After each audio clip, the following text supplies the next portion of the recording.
بسم اللہ الرحمن الرحیم۔ ربعی بن حراش روایت کرتے ہیں، میں نے علی رضی اللہ عنہ کو یہ فرماتے ہوئے سنا کہ رسول اللہ صلی اللہ علیہ وآلہ وسلم نے فرمایا کہ مجھ پر جھوٹ مت بولو، کیونکہ جو مجھ پر جھوٹ باندھے وہ دوزخ میں داخل ہو۔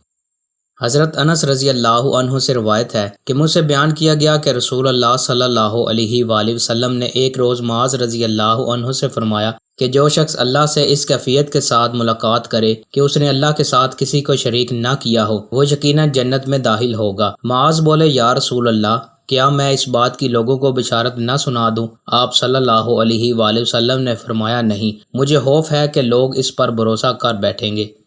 ایک رات نبی کریم صلی اللہ علیہ وآلہ وسلم نے بیدار ہوتے ہی فرمایا کہ سبحان اللہ، آج کی رات کس قدر فتنے اتارے گئے ہیں اور کتنے ہی خزانے بھی کھولے گئے ہیں۔ ان حجرہ والیوں کو جگاؤ، کیونکہ بہت سی عورتیں جو دنیا میں باریک کپڑا پہننے والی ہیں وہ آخرت میں ننگی ہوں گی۔ دوستو، مزید اچھی ویڈیوز کے لیے چینل کو سبسکرائب لازمی کریں۔ بہت شکریہ۔